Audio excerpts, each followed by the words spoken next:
एक सवाल सीधा पूछता हूँ, हम सूर्य को जल के चढ़ाते हैं, क्या इसीलिए कि हमारे बड़े बुजुर्ग और दादा दादी बोलते थे, या फिर इसके पीछे कोई एक्चुअल लॉजिक है, कोई साइंटिफिक रीजनिंग है? बचपन में हमने भी पूछा था और जवाब मिला था, चुप करो, बहुत ज्यादा सवाल करते हो, जो कहा है फॉलो करो, ज्यादा दिमाग मत लगाओ।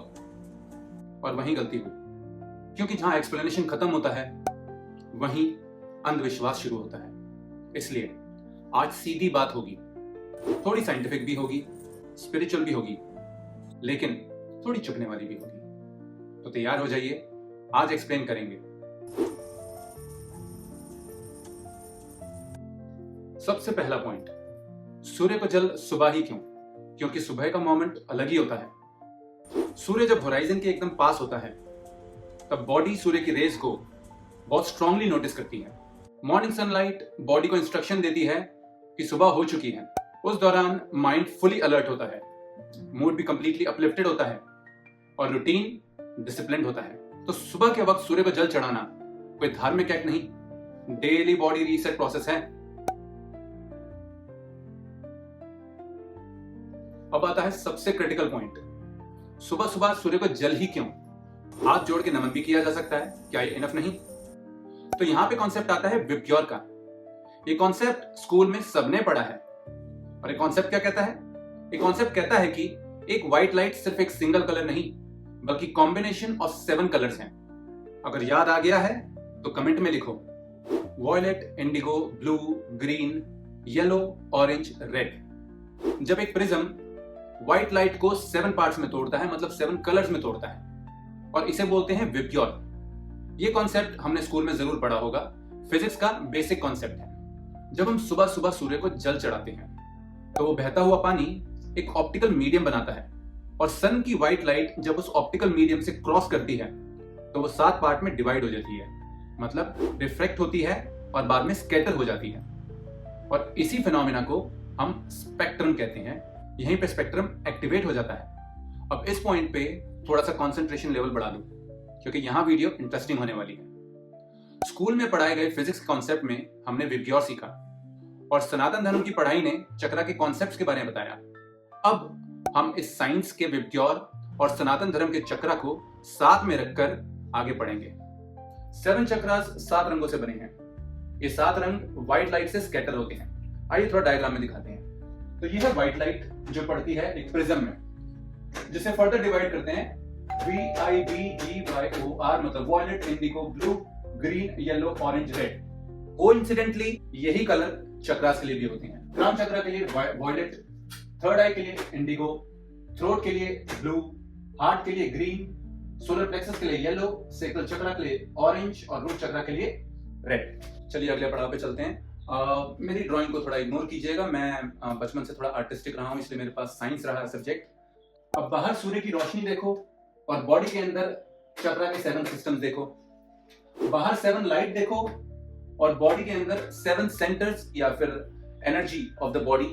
ये सनातन धर्म की डिटेल्ड ऑब्जर्वेशन थी, जो आज से कई हजार साल पहले हमको दी गई थी, लेकिन हम तक पूरी तरह नहीं पहुंचाई गई, जिस वजह से हमारा विश्वास एक अंधविश्वास में बदल गया और हमने अपने रिचुअल्स को फॉलो करना छोड़ दिया। अब समझने की बात यह है कि साइंस हमें स्पेक्ट्रम समझाती है और सनातन धर्म या स्पिरिचुअलिटी हमें इनर मैपिंग। एक पॉइंट ऐसा आता है जहां पे आके साइंस भी गिव अप कर जाती है, जैसे कि व्हाइट लाइट को प्रिज्म से दौड़ाया और उसके बाद 7 कलर्स आ गए, लेकिन उसके बाद फर्दर कोई एक्सप्लेनेशन नहीं थी। लेकिन यहाँ पे जहां पे साइंस ने दम तोड़ दिया, वहीं पे सनातन ने टेक ओवर किया और आगे लेके गए कि हमारे जो बॉडी के चक्रास हैं वो सेम कलर के होते हैं। वो सूर्य को पानी देने पे हमारे ये सारे कलर्स जो हैं इन चक्रास को एक्टिवेट करते हैं। तो अब चक्रा को हम सिंपल लैंग्वेज में समझेंगे, कोई भी कॉम्प्लिकेटेड स्पिरिचुअल या साइंटिफिक लैंग्वेज में नहीं, modern and easy to understand language में। तैयार है? चलिए सबसे पहले बताते हैं रूट चक्रा। रूट चक्र का मतलब होता है सेफ्टी, सर्वाइवल और ग्राउंडिंग। और जब ये चक्र वीक होता है तो इंसान में बहुत ज्यादा इनसिक्योरिटीज होती हैं, पैसे का हमेशा डर लगा रहता है और फ्यूचर को लेके हमेशा स्ट्रेस रहता है। अब बात करते हैं सेक्रल चक्र की। सेक्रल चक्र का मतलब है इमोशंस, क्रिएटिविटी और प्लेजर। जब आपका सेक्रल चक्र वीक होता है तो आपकी जेलसी बढ़ती चली जाती है, इमोशनल स्विंग्स आते हैं, लाइफ में प्लेजर की बहुत कमी रहती है। इसके अलावा आपकी क्रिएटिविटी घटती चली जाती है। अब नेक्स्ट लेते हैं हम सोलर प्लेक्सस। सोलर प्लेक्सस का मतलब है confidence, self worth, action taking. और जब ये चक्र हमारा वीक होता है तो हमारी एक्शन टेकिंग एबिलिटी बहुत नीचे चली जाती है, कॉन्फिडेंस हमारे माइंड में बहुत ज्यादा कम हो जाता है और कोई भी राह चलता हमको यूं ही दबा के जा सकता है। अब नेक्स्ट चक्र जिसके बारे में बात करेंगे वो है हार्ट चक्र। हार्ट चक्र रिप्रेजेंट करता है लव, ट्रस्ट, कंपैशन। और अगर ये हार्ट चक्र हमारा ब्लॉक हो तो हमको ट्रस्ट इजीली नहीं हो पाता, लव हमेशा हैवी रखता है, मतलब इजीली लव अट्रैक्ट नहीं होता, और आप किसी के लिए इमोशनली फील भी नहीं करते, जिस वजह से आपकी कनेक्शंस इतनी आसानी से नहीं बन पाते। अब नेक्स्ट चक्र जिसके बारे में बात करेंगे वो है थ्रोट चक्र। थ्रोट चक्र का मतलब है एक्सप्रेशन, ट्रुथ, कम्युनिकेशन। और अगर हमारा थ्रोट चक्र वीक हो या ब्लॉक हो तो हम अपनी बात को ठीक से रख नहीं पाते, या तो कभी कभार बहुत ज्यादा बोल देते हैं या एकदम चुप हो जाते हैं, और इस वजह से हमारी कम्युनिकेशन खराब होती है। अगर आपको एक अच्छा स्पीकर बनना है, मोटिवेशन स्पीकर बनना है, तो ये एक ऐसा चक्र है जिसमें आपको बहुत ज्यादा काम करने की जरूरत पड़ती है। अब बात करते हैं थर्ड आई चक्र की। थर्ड आई चक्र देता है आपको क्लैरिटी, इंट्यूजन और विजन। और अगर ये चक्र अगर ब्लॉक हो या फिर वीक हो तो आप बहुत ज्यादा ओवरथिंक करते हो। इतनी बड़ी बात नहीं होती लेकिन आपको बहुत ज्यादा बड़ी लगती है। हर छोटी बात को लेकर आपको कंफ्यूजन आती है और लाइफ के गोल्स और डायरेक्शन आपको क्लियरली नजर नहीं आते हैं, हमेशा मिसिंग लगते हैं। Last but not the least, अब आते हैं हम क्राउन चक्र में। क्राउन चक्र का मतलब है हायर कनेक्शन, मीनिंग, पर्पस। इसका मतलब क्या है? आपके पास पैसा है, रिलेशनशिप है, सब कुछ है, लेकिन फिर भी मन में कुछ एम्प्टीनेस है, कुछ खाली खालीपन है। सब कुछ होने के बाद भी ऐसा लगता है अभी कुछ नहीं है हमारे पास। तो ये आपका क्राउन चक्र है जो वीक है। इसीलिए ये 7 चक्रास खाली स्पिरिचुअल थ्योरी नहीं, आपके इमोशनल पैटर्न भी डिसाइड करते हैं। अब सीधी बात करते हैं, सूर्य को जल देने का डीप लॉजिक क्या है? सूर्य के अंदर से व्हाइट लाइट आती है और जो हम सूर्य को सवेरे सवेरे जल देते हैं वो एक प्रिज्म की तरह काम करती है। जो प्रिज्म व्हाइट लाइट को 7 पार्ट्स में डिवाइड करती है, मतलब 7 कलर्स में डिवाइड करती है। ये 7 कलर्स हमारी बॉडी पे इन द सेम फॉर्म, विब्ग्योर के फॉर्म में जाते हैं और इन 7 चक्रास को हील करते हैं, जिस वजह से आपकी problems related to mental, emotional, physical जो भी प्रॉब्लम्स हो वो हील होनी शुरू हो जाती हैं। अब इस बात को समझो कि जब आप सुबह सुबह सूर्य को जल चढ़ाते हो तो आप सिर्फ पूजा नहीं करते हो, आप लाइफ और लाइट को एक साथ अलाइन करते हो। मतलब VIBGYOR from science and chakra from spirituality, इनको साथ में अलाइन करते आप अपनी बॉडी की कंप्लीट हीलिंग करते हो। तो ये कोई अंधविश्वास नहीं है, ये प्रॉपर लॉजिक है। अब बात करते हैं कॉपर वेसल की। रात भर पानी कॉपर वेसल में रखना एक ट्रेडिशन नहीं है, इसके पीछे पुराने लोगों की प्रॉपर स्टडी हो रखी है। कॉपर के अंदर की एंटी माइक्रोबियल प्रॉपर्टीज जो पानी के अंदर से सारे बैक्टीरिया को किल करती है और पानी को क्लीन करती है।